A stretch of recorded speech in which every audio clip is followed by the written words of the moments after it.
Oremos. Señor y Padre Celestial, damos gracias por tu palabra. Queremos que sea de bendición para todas las personas que están aquí. Si nunca han tenido la oportunidad de escuchar lo que ella quiere decirnos, que hoy sea un momento especial para que tú vengas a morar en sus vidas. Gracias porque tú eres un Dios que no se queda callado y siempre tiene algo que contar, Señor. Te pedimos que nuestros oídos y nuestro corazón estén atentos a lo que tú nos quieres enseñar.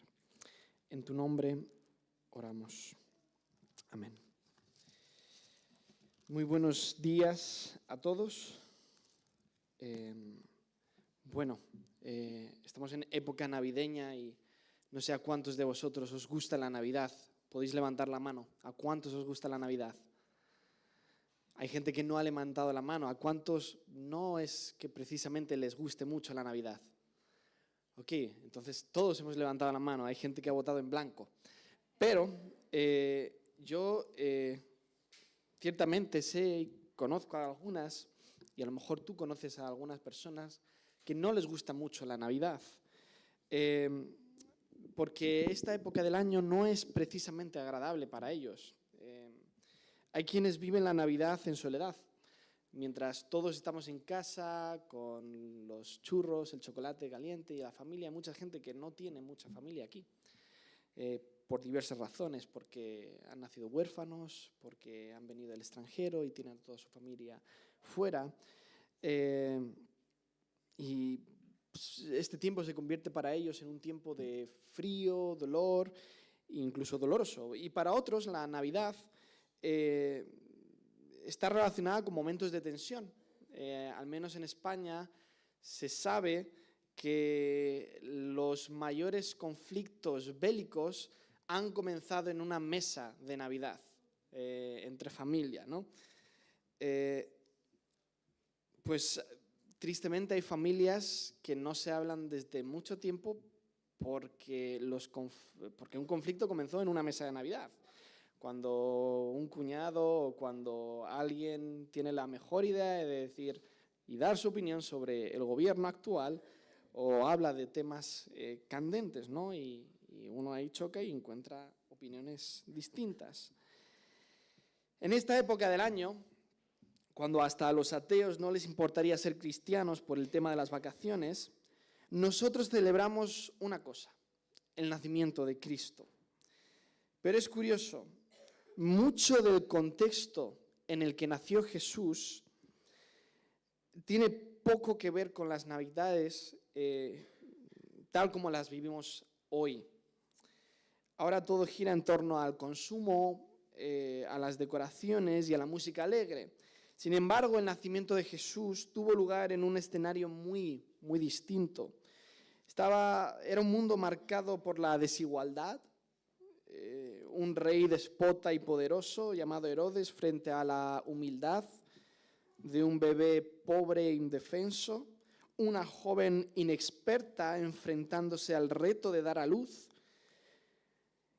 y un esposo lleno de fe, pero de muchas dudas. Un nacimiento en un pesebre lleno de animales. Imagínate el escenario. Y luego sal corriendo de tu país porque quieren matarte. No fueron unas Navidades ideales que se puedan decir. Mucho de lo que el mundo sufre, a día de hoy Jesús ya lo sufrió desde niño. No podemos decir que tenemos un Dios que no nos entiende. La encarnación, el hecho de que Dios se ha hecho hombre, nos muestra precisamente lo contrario, que no estamos solos en las Navidades, que Dios ha venido a habitar en medio de un mundo que ha dejado a muchas personas en soledad. Pero así como la Navidad nos recuerda que Dios se ha acercado, también nos recuerda por qué Cristo ha venido. Cristo vino a reconciliarnos con Dios el Padre. Y para que haya reconciliación, primero tenemos que reconocer el punto de partida.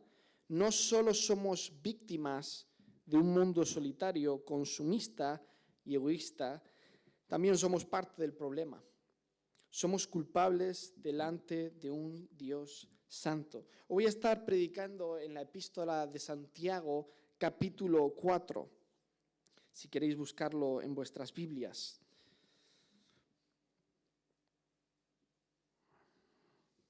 Dice el versículo 1, ¿de dónde surgen las guerras y los conflictos entre vosotros? ¿No es precisamente de las pasiones que luchan dentro de vosotros mismos? Aquí el escritor Santiago, medio hermano de Jesús, con todo esto de las peleas que podemos tener en Navidad, nos obliga a mirar adentro. ¿De dónde nacen los conflictos? ¿Por qué nos cuesta tanto mantener la paz en una época del año que debería ser así? Todos, si somos sinceros, podemos reconocer que hemos librado batallas que no deberíamos haber escogido, discusiones que han herido y han dejado heridas profundas en nuestro entorno, en la familia, en el matrimonio y en las amistades. Noche de paz, noche de amor, cantamos en esta época del año, pero la realidad es que no siempre. No todas las Navidades. A veces en lugar de paz encontramos tensión y en lugar de amor resentimiento acumulado. Santiago responde a la primera pregunta de dónde surgen las guerras y los conflictos entre vosotros y él responde con otra pregunta. ¿No es precisamente de las pasiones que luchan dentro de vosotros mismos? Y a mí me gusta mucho cómo lo expresaba la versión de la Biblia, Palabra de Dios para Todos. En vez de una pregunta, lo hace con una afirmación, porque esta pregunta lleva implícita la respuesta. Dice, vienen de ustedes mismos, de sus deseos egoístas que siempre están librando una guerra en su interior. Y ahí está el punto. El conflicto no comienza fuera, sino dentro. Estaba leyendo un autor esta semana, es un pastor que hablaba del enojo. Y él decía, hay una frase muy típica que solemos decir cuando nos hemos enfadado con alguien. Decimos, me has hecho enojar o has hecho que me enfade. ¿Cuántos han utilizado alguna vez esa frase? ¿Cuántos nunca han utilizado esa frase? Bueno. Santiago está dando la vuelta. Santiago dice, los conflictos no vienen, Santiago no está diciendo, los conflictos vienen porque, bueno, la otra persona, pues sí, es una inmadura. Dice, no, los conflictos vienen de adentro.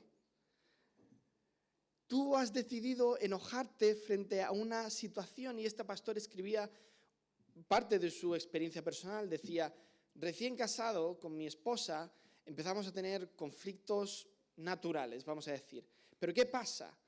Que mi esposa, gracias Claudio, cuando me hería, no me pedía perdón. Y eso a mí me llevó a enojarme y a gritarla. Y eso generó más problemas, ¿no?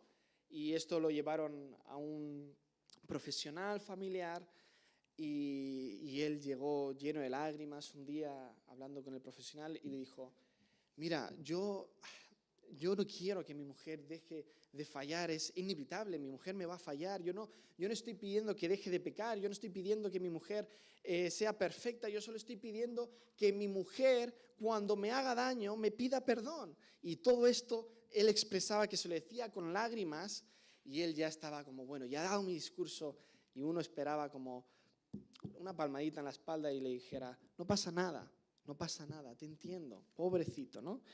Y él le dijo, bueno, Nicolás, no podemos hacer nada por tu mujer.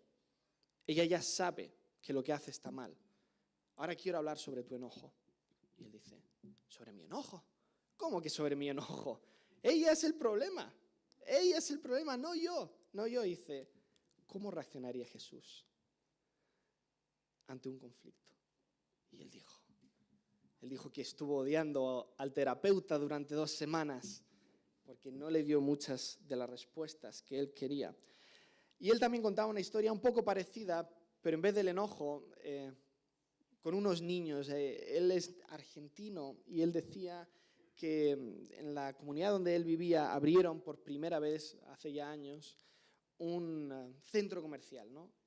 A lo mejor algunos más mayores visteis cómo fueron los primeros centros comerciales, pero allá en Argentina fue como un hito, ¿no? Y fueron un montón de personas, un montón de reporteros a ver pues este fenómeno, ¿no? social. Y se dice que en televisión empezaron a grabar a 2 niños que estaban robando en una tienda. Estaban robando, todo el mundo, nadie se daba cuenta, pero ahí algunos se estaban dando cuenta de que 2 niños estaban robando. Y los niños salieron corriendo, nadie les pilló. Y un reportero decidió entrevistarles. Dijo, oye, ¿qué os pasa? ¿Por qué habéis robado? Y los niños dijeron, es que era tan fácil que era inevitable, ¿no? Es como si estuvieran echando la culpa al centro comercial de su mala decisión de robar, ¿no? Fue tan fácil que bueno, es que era inevitable, yo tenía que hacerlo. Pues algo así funciona, parecido con el enojo. Es como, alguien te ha obligado a enojarte y comenzar un conflicto. Las batallas que estallan en nuestras casas y relaciones suelen ser el eco de una guerra que primero se libra en nuestro propio corazón. Queremos de alguna forma siempre salir beneficiados.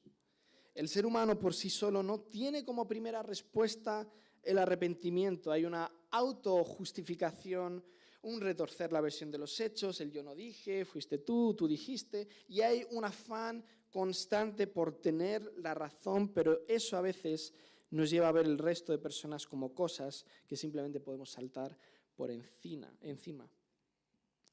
Dice el versículo 2, deseáis algo y no lo conseguís, matáis y sentís envidia, y no podéis obtener lo que queréis, reñís y os hacéis la guerra, no tenéis porque no pedís, y cuando pedís no recibís, porque pedís con malas intenciones para satisfacer vuestras propias pasiones. El autor habla de matar, de hacer guerra y tal como una exageración, pero está hablando de los conflictos del día a día, pero este lenguaje simplemente es una exageración de lo que ocurre. Así que el diagnóstico de Santiago, del escritor, es claro: el corazón humano vive en una constante insatisfacción. Y esto se ve hoy por todas partes. Especialmente en Navidad, siempre queremos el último modelo de teléfono, el último modelo de videoconsola, la última televisión. Siempre hacemos la lista de lo último que queremos y eso refleja una profunda insatisfacción. En los últimos meses se ha estado hablando mucho de que la fe está de moda entre los jóvenes. Y yo no sé si llamarlo moda, avivamiento cultural o simplemente un fenómeno social. Pero hay algo que está claro. Muchas personas están descubriendo que lo que la sociedad anterior nos prometió al librarnos de Dios estaba muy lejos de conducirnos a la realización personal y bienestar colectivo que nos prometían. Nos prometieron libertad, pero nos dejaron vacíos. Prometieron progreso, pero dejó heridas. Prometió sentido, pero nos dejó sin rumbo. Y esta insatisfacción también ha dejado al descubierto mucho de cómo se ha entendido a Dios. Santiago dice, cuando pedís, no recibís. Y esto resulta chocante para muchos porque se han acercado a Dios como primera toma de contacto pidiéndole algo. Como si Dios fuese alguien cuya función es darnos cosas simplemente cuando la pedimos, como si fuera una clase de Santa Claus. Y esto va dirigido tanto a ti que crees en Dios como a ti que a lo mejor no crees en Dios. Dios no es un proveedor automático de bendiciones al que acudimos solo cuando necesitamos algo. Pero pon atención, lo más llamativo del diagnóstico de Santiago no es que diga, no recibís porque pedís cosas malas. No dice eso. Lo que realmente señala es que no recibimos porque pedimos con malas intenciones. Pedimos únicamente para nuestro propio deleite, para satisfacer nuestros deseos y para alimentar nuestro ego. El problema no es no lo que pedimos, sino por qué lo pedimos. Mucha gente se acerca a Dios pidiéndole cosas que piensan que son buenas, pero no van al fondo. Y Dios quiere ir al fondo de tu corazón. Dice el versículo 4, oh gente adúltera, ¿no sabéis que la amistad con el mundo es enemistad con Dios? Si alguien quiere ser amigo del mundo, se vuelve enemigo de Dios. ¿O creéis que la Escritura dice en vano que Dios ama celosamente al Espíritu que hizo morar en vosotros? Pero Él nos da mayor ayuda con su gracia. Por eso dice la Escritura, Dios se opone a los orgullosos, pero da gracia a los humildes.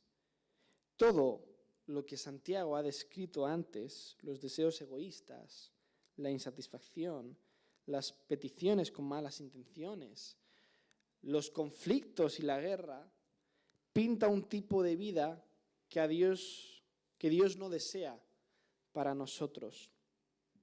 Pero algo importante, y creo que es necesario decir, este texto no está dirigido a no creyentes, sino a creyentes, a nosotros, los hijos de Dios. Porque incluso después de conocer a Cristo, seguimos luchando con la insatisfacción, el egoísmo y la tendencia de buscar amistad con un mundo que nos aparta de Dios. Y lo subrayo quizá porque he venido hablando de la Navidad y puede que este mensaje pudiera estar dirigido únicamente a gente que no cree, pero el versículo 5 nos coloca en nuestro sitio. ¿O creéis que la Escritura dice en vano que Dios ama celosamente al Espíritu que hizo morar en nosotros? Este versículo, según la traducción, es difícil de interpretar. La Reina Valera en el versículo 5 pone espíritu con E mayúscula. Y los que habéis estado en clase de neumatología vais a entender a qué me refiero. Pero la Nueva Versión Internacional lo pone con minúscula. Así que uno podría interpretar, dice, bueno, ¿se refiere que Dios ama celosamente al espíritu humano, al hombre? ¿O se refiere al Espíritu Santo? Cuando Santiago dice el espíritu que Él ha hecho morar en nosotros, nos anhela celosamente, está hablando, bajo mi criterio, del Espíritu Santo, porque Dios puso su Espíritu dentro de nosotros no solo para consolarnos, sino para atraernos constantemente hacia Él en esta lucha con la insatisfacción que el mundo nos ofrece. Y este celo no es enojo ni control, sino el amor fiel de Dios que se resiste a perder nuestro corazón ante la amistad con el mundo.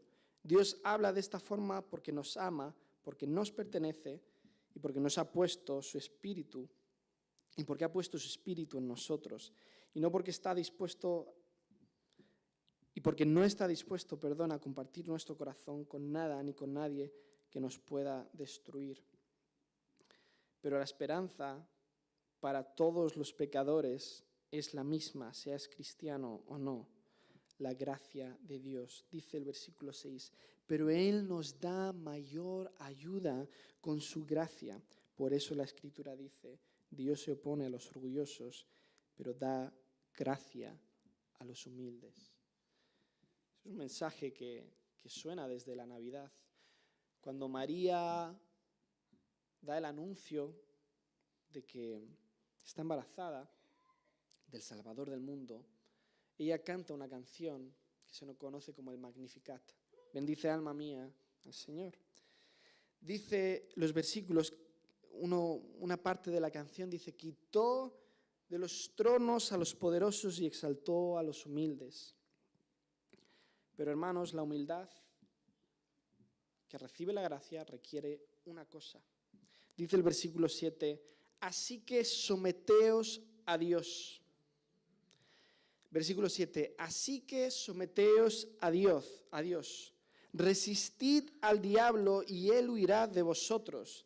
Acercaos a Dios y él se acercará a vosotros. Pecadores, limpiaos las manos, vosotros inconstantes.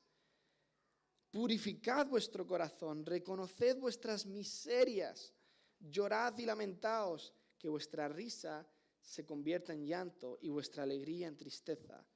Humillaos delante del Señor y Él os exaltará.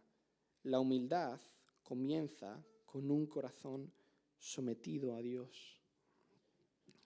La humildad reconoce que no somos nada sin esa gracia que Dios ofrece, que solo viviríamos en un mundo de insatisfacción, guerra constante y en noches que no son ni de paz ni de amor.